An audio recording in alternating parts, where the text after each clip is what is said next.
this is Matt from InvestiQuant. Today is Thursday, July 23rd, 2020. And yesterday we saw a day that consolidated the majority of the day, but then found buyers showing up at the close. And we ended up getting another consecutive higher close, which makes the fourth higher close in a row. And it's doing that at recent highs. We made a new 50-day high close, and we did it after the fourth consecutive higher close. So I'm going to take a look at that pattern this morning and see what has happened after that. So let me include all instruments here. Use the setup of intraday long at the open. That's a 9:30 a.m. Eastern Time entry, exiting at the close 4:15 p.m. Eastern Time. This morning we're gapping up. It appears at the time of this recording we're trading above the prior day high, but I'm just going to use gapping up because who knows if we'll still be up there by the time we actually open.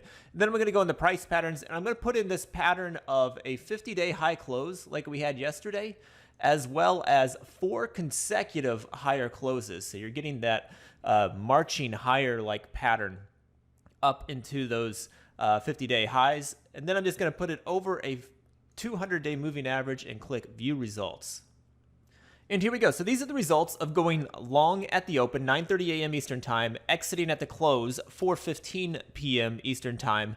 When you gap up after 4 consecutive higher closes that close at a 50-day high close the prior day. So strong up pattern and then continuing higher in the overnight session. This is all happening above a 200-day moving average.